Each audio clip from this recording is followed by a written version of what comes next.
অনেকদিন আগের কথা। রতনপুর গ্রামে বাস করত রামহরি নামে এক কাঠুরিয়া। রোজগার ভালো না হয় তার জীবনে দুঃখ কষ্টের সীমা ছিল না। তার পরিবারে ছিল তার স্ত্রী রমা আর তার একমাত্র কন্যা রিমলি।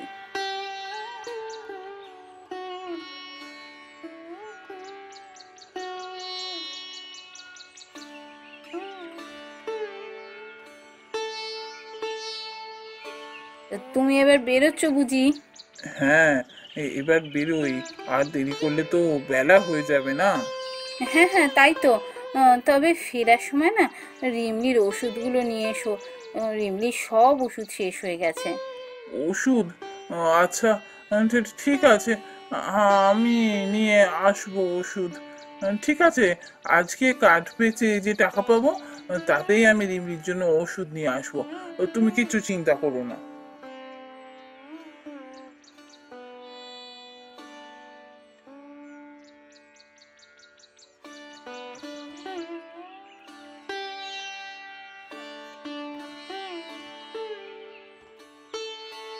হরি, হরি, জঙ্গলে চললে নাকি?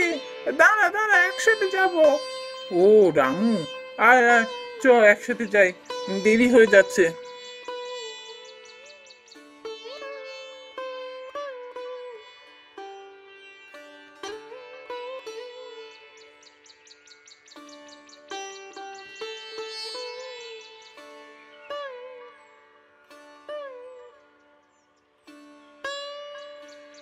হ্যাঁ রে হরি, তোর মুখটা এমন বেজার হয়ে আছে কেন রে?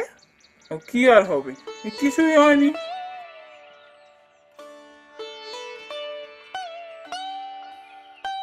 কিছু না বললেই হলো? বুঝতে পারছি মুখটা বেজার করে আছিস, তোর মন মেজাজ ঠিক ভালো নেই। কি হয়েছে বল না, বন্ধুকে বললে মনের দুঃখ কমবে। আর দুঃখ কমার আছেটা কি? এইসব বললেও দুঃখ কমবে না রে। কেন, কি হয়েছে? বাড়িতে কোনো সমস্যা হয়েছে নাকি? বৌদির সাথে ঝগড়া টগড়া করে বেরিয়েছিস নাকি? না না, ওসব কিছু না। দেখ না, রিমিটার খুব শরীর খারাপ। বই তো এসে ওষুধ দিয়ে গিয়েছিল, সেসব ওষুধ শেষ হয়ে গেছে। এবার আবার কিনতে যেতে হবে ওষুধ। হাতে তো টাকা পয়সা কিছু নেই। তাই ভাবছি, আজ যদি ভালো কাঠ না পাই, কি যে করব। বউকে বলে এসছি কাঠ বেচে যে টাকা পাবো তাতে ওষুধ কিনে নিয়ে যাব।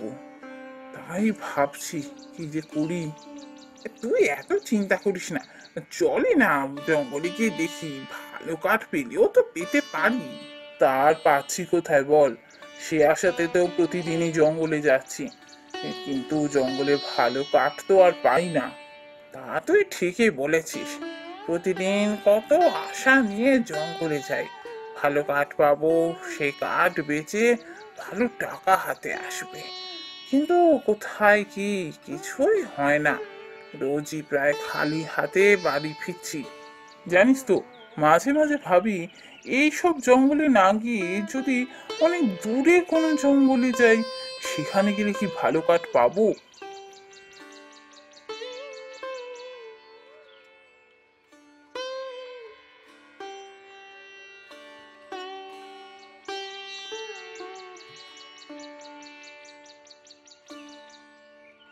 বুঝেছি, তুই বলতে চাইছিস এই চত্বর ছেড়ে দূরে কোথাও যাবি, কিন্তু সেখানে গেলেও যে কাঠ ভালো পাবোই তা তো আমরা জানি না, না? তবে, তবে কি? এই থেমে গেলি কেন? একটা জঙ্গলের কথা আমি জানি, যেখানে খুব ভালো কাঠ পাওয়া যায়, সব দামি দামি কাঠ। দাদুর মুখে শুনেছিলাম আমি।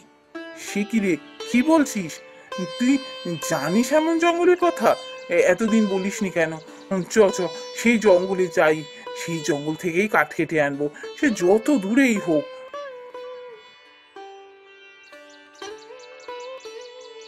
না রে না, সেই জঙ্গল থেকে কাঠ কেটে আনা এত সহজ নয়, জঙ্গলে বিপদ আছে। বিপদ? কি যে বলিস, এইসব জঙ্গলে কি বিপদ থাকে না? তার মধ্যে তো আমরা যাই, বিপদ মাথায় করে নিয়েই তো আমাদের কাজ করতে হয়। জঙ্গলটা কোথায় বল না?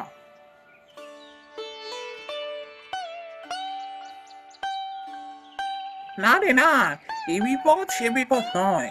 শুনেছি জঙ্গলে গিয়ে কোনো গাছের কোনো ক্ষতি করলে জঙ্গল নাকি তাকে শাস্তি দেয়, সে জঙ্গল থেকে সে ফিরে আসতেই পারে না। এই সমস্ত কথা আমার বিশ্বাস করলে চলবে না, কিন্তু এখন যদি আমি ওই জঙ্গলে যাওয়ার কথা বলি, আমাকে রামু নির্ঘাত যেতে দেবে না। ওর কাছ থেকে শুধু জেনে নি জঙ্গলটা কোথায়, তারপর আমি ঠিক যাব একা একা। তাই বুঝি? হ্যাঁ, তাহলে তো যাওয়া খুবই বিপদের। এ জঙ্গলটা কোথায় রে? এমন অদ্ভুত জঙ্গলের কথা তো আমি শুনিনি কখনো। আরে দক্ষিণে ওই দুক্রোশ দূরে যে পাহাড়টা আছে না, ওই পাহাড়ের পিছনেই ওই জঙ্গল।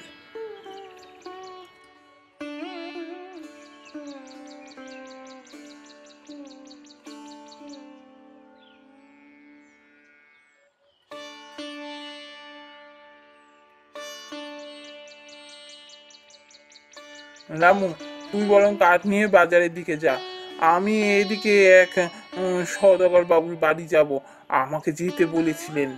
ও আচ্ছা, ঠিক আছে ঠিক আছে, আমি তাহলে চললাম।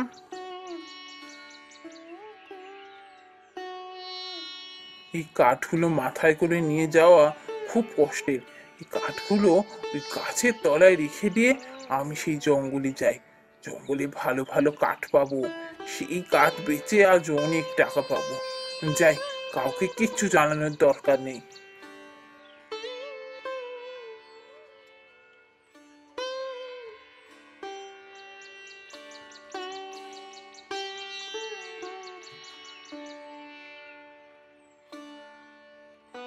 অনেক খুঁজে শেষ পর্যন্ত হরি সেই জঙ্গলে পৌঁছলো।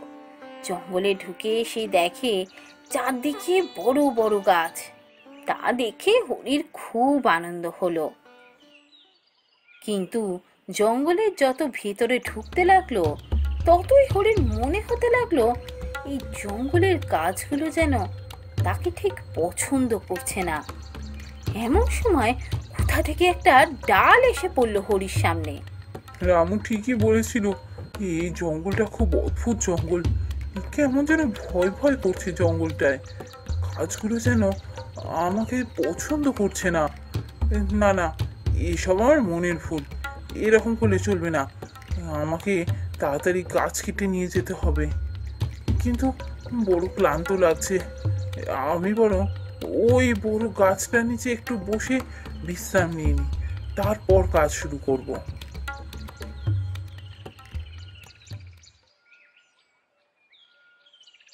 ওদিকে বেলা গড়িয়ে গেল, তবু হরি বাড়ি ফিরল না দেখে রমা খুব চিন্তায় পড়ল। সে রিন্দিকে বাড়িতে একা রেখে বেরোলো হরিকে খুঁজতে।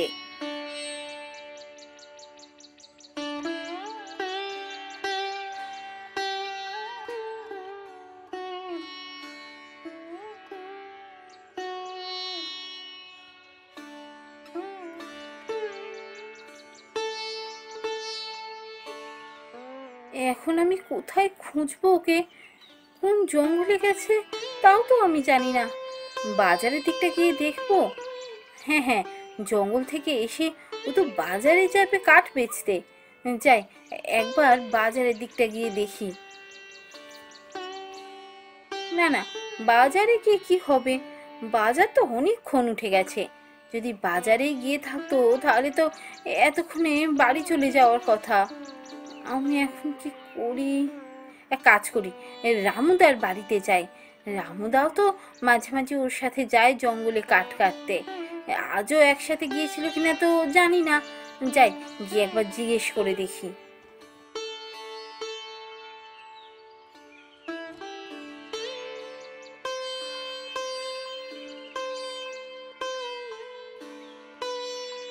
রামুদা, রামুদা, বাড়িতে আছেন? আরে হরির বউ যে, কি হয়েছে হঠাৎ এখানে যে? বলো বলো। রামুদা, ও তো এখনো বাড়ি ফিরলো না। আপনি কি জানেন আজকে ও কোথায় গেছিল? আপনার সাথে কেউ দেখা হয়েছে? সে কি গো, এখনো বাড়ি ফেরেনি? আরে দেখা হয়েছে বলছো কি? আমরা দুজন তো আজ একসাথেই জঙ্গল এঁকেছি, জঙ্গল থেকে কাঠ কেটে বেরিয়েছিলাম একসাথে। তবে তারপর ও বললো কোন সওদাগর বাবুর বাড়ি যাবে। তাই আমি আর সেদিকে না গিয়ে বাজারে চলে এলাম। তারপর তো আমি আর কিছুই জানি না, এখনো ফিরলো না। না, এখনো তো ফেরেনি, তাই তো ভয় পাচ্ছি। কি করব বলুন তো? আমিও তো কিছু বুঝতে পারছি না। ঠিক আছে, তুমি এক কাজ করো, তুমি বরং এখন বাড়ি চলে যাও। তারপর আমি দেখছি। আমি এখন খাচ্ছিলাম, খাওয়াটা সেরে আমি না হয় বেরোই, একটু দেখি ওই সওদাগর বাবুর বাড়ি যদি খুঁজে পাই। ওদিকে অদ্ভুত জঙ্গলে হরি গাছের তলায় বসে বিশ্রাম নিচ্ছিল। এমন সময় বন্ধু, বন্ধু, তুমি ফিরে যাও, তোমার এখানে খুব বিপদ। কি ব্যাপার? আমাকে বন্ধু বলে কে যেন ডাকলো। কই, কোথাও তো কাউকে দেখতে পাচ্ছি না। বন্ধু, আমি পাথর, পাথরের দিকে তাকাও।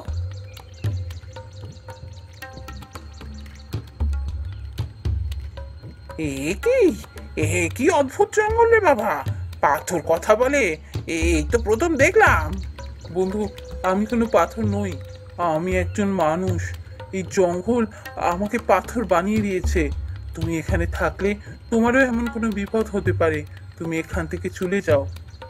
এসব কি বলছো? তুমি পাথর হয়ে গেছো? তুমি মানুষ ছিলে, কেন, কি করে পাথর হলে? এসব এখন বলার সময় নেই। তুমি এই জঙ্গলে এসেছো গাছ কাটতে, এই জঙ্গল তোমায় ছেড়ে দেবে না। তুমি যাও, এখান থেকে পালাও। না না, তুমি যদি সত্যি মানুষ হয়ে থাকো, তোমাকে এরকম বিপদের মধ্যে ফেলে আমি পালাবো না। তুমি বলো, তুমি কি করে আবার মানুষ হতে পারবে? আমি যে কি করে মানুষ হতে পারবো তা আমি নিজেই জানি না। সে কি কথা, এ তো ভারী মুশকিল হলো। এখন তাহলে কে বলবে যে তুমি কি করে আবার মানুষ রূপ ফিরে পাবে? তুমি যদি সত্যিই আমাকে এই বিপদ থেকে বাঁচাতে চাও, তাহলে তোমাকে একজনের কথা বলছি, তুমি সেখানে যাও, সে হয়তো আমার মুক্তির পথ বলে দিতে পারবে। সেই পাথর হরিকে একজন সাধু বাবার কথা বলে।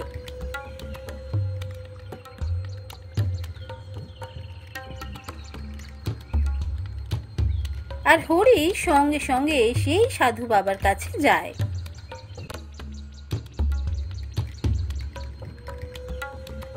আমি জানি তুই কেন এখানে এসেছিস। তুই যদি রুদ্রকে সত্যি বাঁচাতে চাস, তাহলে ও যে গাছের পাতা ছিঁড়েছে, সেই গাছ আরো একটা নিয়ে গিয়ে ওই জঙ্গলে বসাতে হবে, তবেই ও পাথর থেকে আবার মানুষ রূপ ফিরে পাবে। কিন্তু সাধু বাবা, সেই গাছ কোথায় পাবো আমি? আমি তো জানি না কোন গাছের পাতা ছিঁড়েছে। সেই গাছ পাবি উত্তরে কান্তিপুরের জঙ্গলে। সে জঙ্গল বড় ভয়ানক, রাতে সে জঙ্গলে কেউ বেঁচে থাকতে পারে না। সেই জঙ্গল থেকে বেঁচে ফিরতে হলে তোকে সকালবেলা, মানে দিনের আলো থাকতে থাকতে সেই জঙ্গল থেকে বেরোতে হবে। আর দেরি করিস না, বেরিয়ে পড়, সময় খুবই অল্প। কিন্তু আমি সে গাছ চিনবো কি করে? কোন গাছের পাতা ছিঁড়েছে তা তো আমি জানি না। সারা জঙ্গলে একটাই নীল গাছ দেখতে পাবি, সেই নীল গাছটাই হচ্ছে আসল গাছ। ওই গাছটা তোকে নিয়ে আসতে হবে।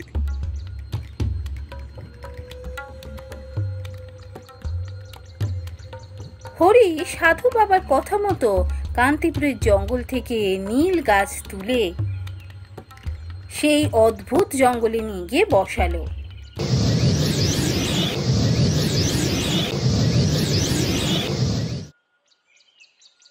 এ কি বন্ধু, তুমি কে? তোমাকে দেখে তো কোনো রাজ্যের রাজা বলে মনে হচ্ছে। ঠিকই ধরেছ বন্ধু, আমি হেমন্তনগর রাজ্যের রাজকুমার। আমার পিতা খুবই অসুস্থ, পিতাকে সুস্থ করার জন্যই আমি এই জঙ্গলে এসে ওই গাছের পাতা ছিঁড়েছিলাম। ওই গাছের পাতাই আমার পিতার একমাত্র ওষুধ। আর পাতা ছেঁড়ার সাথে সাথে আমি পাথর হয়ে যাই। তুমি আমার প্রাণ বাঁচিয়েছো।